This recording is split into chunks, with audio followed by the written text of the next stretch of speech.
షేక్ అన్వర్ గారి millionaires wealth creation workshop November 20న నిర్వహిస్తున్న ప్రోగ్రాంలో జాయిన్ అవ్వాలనుకుంటే వెంటనే సంప్రదించండి.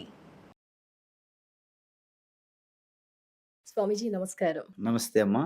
స్వామీజీ మనం మాట్లాడుకుందాం బ్రహ్మ ముహూర్తం గురించి. బ్రహ్మ ముహూర్తం గురించి చాలా మందికి అవేర్నెస్ వచ్చింది, చాలా మంది ఫాలో అవుతున్నారు, కొందరు ఫాలో అవ్వలేకపోతున్నారు. అసలు బ్రహ్మ ముహూర్తం యొక్క ప్రాధాన్యత ఏంటి, ఆ సమయం ఏంటి, ఎప్పటి నుంచి ఎప్పటి వరకు, ఆ సమయంలో దాన్ని ఫాలో అవుతే గనక అందరూ ఒక లెవెల్ కి వెళ్ళగలుగుతారా, వాళ్ళు పర్ఫెక్ట్ అవ్వగలుగుతారా, ఏంటి ఈ బ్రహ్మ ముహూర్తం యొక్క విశిష్టత? ఇది కూడా చాలా మందిలో ఉన్నటువంటి సంశయం. ఇది బ్రహ్మ అంటే ఏంటంటే ద బిగ్, బృహత్తమత్వాత్ బ్రహ్మ. బృహత్తమత్వాత్ బ్రహ్మ అంటే దానికంటే పెద్దది సృష్టిలో ఉండదన్నమాట. అదేవిధంగా అనోరణీయాం, దానికంటే చిన్నది కూడా సృష్టిలో లేదు. అంటే అర్థం ఏంటి? Smallest of the small, biggest of the big అంటే ఆల్ పర్వేడింగ్, సర్వవ్యాపి అని అర్థం. ఓకే అమ్మా. ఏవైతే సృష్టి అంతా కూడా ఆ యొక్క సర్వవ్యాపి బ్రహ్మ మీదే సృష్టి వస్తుంది, ఉంటుంది, పోతుంది. తెరపైన సినిమా వస్తుంది, ఆడుతుంది, పోతుంది. అంటే తెర గనక మనం బ్రహ్మ అనుకుంటే ఆడుతున్న సినిమాలే సృష్టి, అలాగా మీరు అర్థం చేసుకోవాల్సి ఉంటుంది. తెరని బ్రహ్మగా మీరు ఊహించినప్పుడు ఆడుతున్న సినిమాలు అనేవి సృష్టి, స్థితి, లయ లాంటివి అనమాట. Morning show, matinee show, evening show, సృష్టి, స్థితి, లయ. ఓకే, దట్ ఈస్ బ్రహ్మ.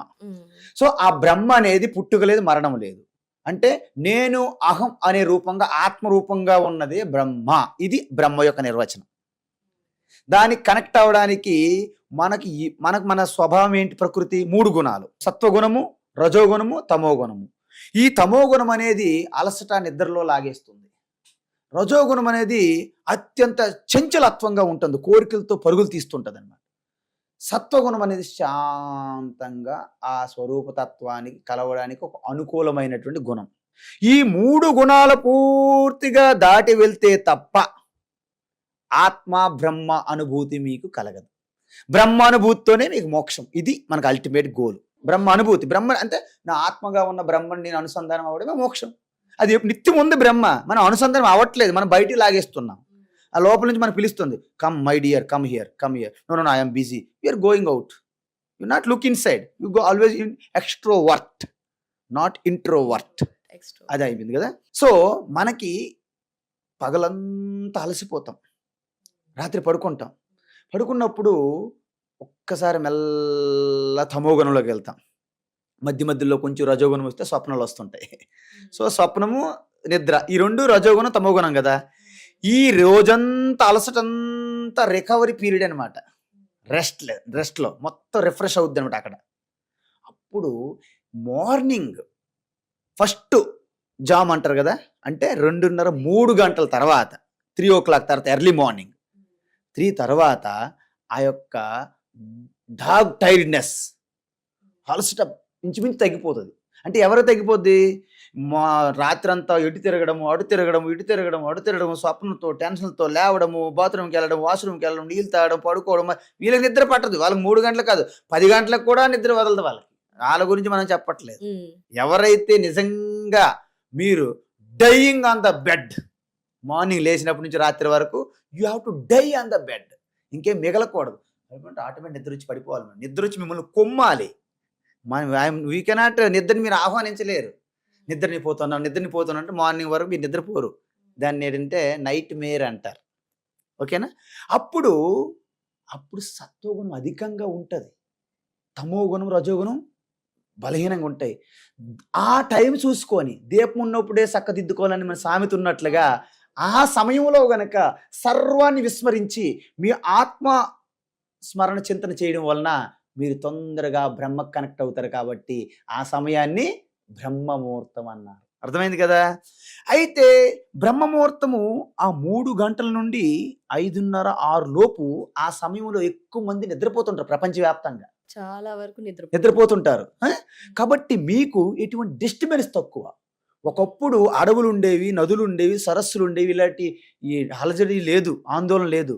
కాబట్టి బ్రహ్మముహూర్తం అనేది నిజంగా ఉండేది. ఇప్పుడు బ్రహ్మముహూర్తం అనేది పూర్తిగా లేదు. మనం అనుకుంటాను, మనం లెక్కలు వేసుకుంటాను.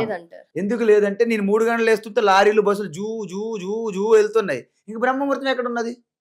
నేను కూర్చుంటే లారీ సౌండ్లు, బస్ సౌండ్లే. అంటే ఆ టైంలో దేవుళ్ళు ఆశీర్వదిస్తారు ఒక వ్యక్తి మీద కాన్సంట్రేట్ అది కాదు, ఏమీ లేదు. మొత్తానికి ఒకటే బ్రహ్మతత్వము ఆత్మస్వరూపం వ్యాపించి ఉన్నది. దాని నుండి దేశము కాలం అనేది ఒక మాయా ద్వారా ప్రపంచ సృష్టి వస్తుంది. మాయా కల్పిత దేశ కాల కలన వైచిత్ర చిత్రీకృతం.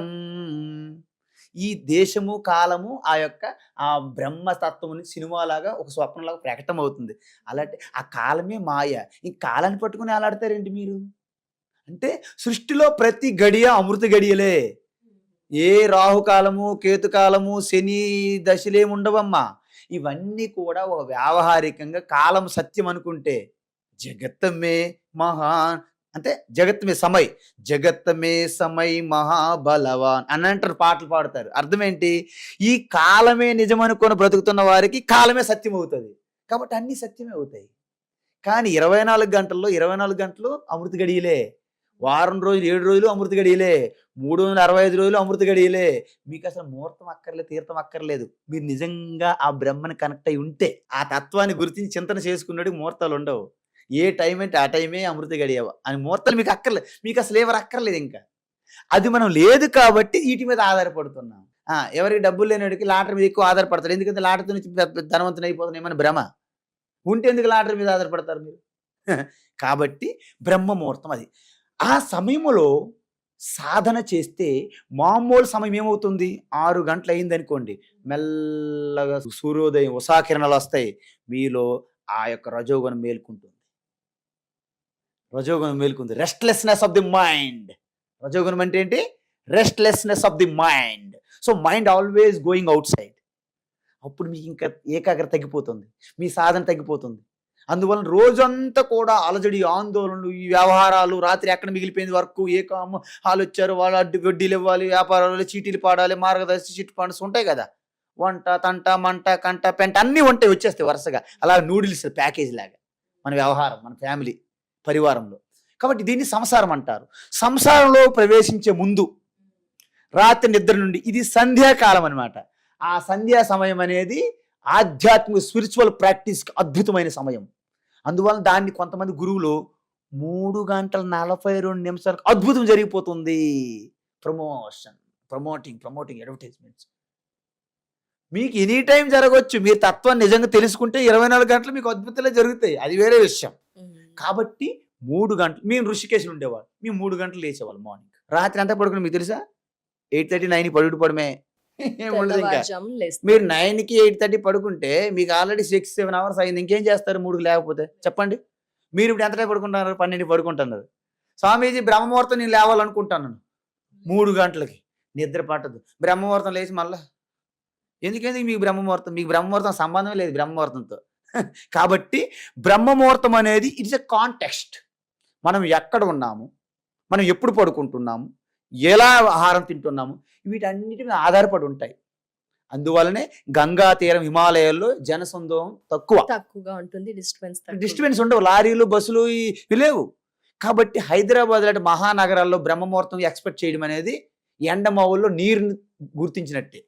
ఎండమావులు సీరియల్ విన్నారు కదా, అది ఎప్పుడు ఎండమావులు ఆడుతూనే ఉంటుంది. ఎప్పటికీ అవుతుంది, ఎప్పుడు ఎండమావులు, దాని పేరే ఎండమావులు. అలాంటిది అనమాట. సో బ్రహ్మముహూర్తం కూడా పర్సన్కి, దేశము, కాలానికి మారిపోతుంది. వాస్తవానికి బ్రహ్మముహూర్తం అంటే ఏంటంటే ఎటువంటి డిస్టర్బెన్స్లు అవుట్ సైడ్ నుంచి లేకుండా మీరు అంతర్ముఖంలో ప్రయాణించడానికి ప్రశాంతంగా ఉన్న వాతావరణాన్ని బ్రహ్మముహూర్తం అంటారు. అది మనం క్రియేట్ చేసుకోవచ్చు, బ్రహ్మాండం చేసుకోవచ్చు. అంటే మీకు రజోగుణము, తమో గుణము డామినేట్ కాకుండా ఉన్న సమయం చూసుకోవాలి. సత్వగుణంలో నేను ఉన్నప్పుడు మీకు ఆనందం, శాంతి, సంతోషంగా ఉన్న స్థితిలో మీరు సాధన చేస్తే తొందరగా చేరుకుంటారు. అందుకే కదా మహాశివరాత్రి, ఏకాదశి వ్రతాలు అన్ని పెట్టారు. ఆ సమయంలో దానం చేయండి, మిగతా వాడికంటే 100 రెట్లు ఎక్కువ అని మీకు ఉత్సాహం నింపుతారు గురువులు. అదే యథార్థం అనుకోకూడదు. మన పేదరాశి పెద్దమ్మలంగా మన నాన్నమ్మ చిన్న చిన్న కథలు చెప్తారు చిన్నప్పుడు. అవి అద్భుతాలు, మనలో ఒక ఉత్సాహం, ఇన్స్పిరేషన్, స్ఫూర్తి కోసం. తర్వాత పెద్ద అయినప్పుడు అవే ఊరికే అనిపిస్తాయి మాకు. ఇవి కూడా బుల్లి తెర మీద కథలు లాంటివి. కాబట్టి బ్రహ్మముహూర్తం అనేది అద్భుతం, అది ఉంది. కాకపోతే ఆ సమయం ఎందుకు పెట్టారంటే ఆ సమయం ఋషులు, యోగులు అందరూ సాధన చేసుకునే సమయం. ఎందుకంటే వారు 8:30-8 గంటలకు పడిపోతారు. వాళ్ళ భిక్షలు 6:30కి ఈవినింగ్ 7 గంటల లోపు, 8 గంటలు 8:30కి పడిపోతారు. ఎర్లీ మార్నింగ్ 3 o'clock లేస్తారు, సాధనే కదమ్మా. ఇప్పుడు ఎవరు మనం తినట్లేదు, అప్పుడు మనం ఇంకా స్టవ్ కూడా ఆన్ చేయట్లేదు చాలా మంది 8 గంటలకు రాత్రి. కాబట్టి బ్రహ్మముహూర్తం అనేది పర్సన్ టు పర్సన్, మనం ఉన్న ప్రదేశంకి చుట్టూ ఉన్న వాతావరణం అన్నిట్లో ఆధారపడి ఉంటుంది. బట్ ఎవరికి వారు క్రియేట్ చేసుకోవచ్చు అని తెలియజేశారు. ధన్యవాదాలు స్వామీజీ. తప్పకుండా. నమస్కారం. హరి ఓం.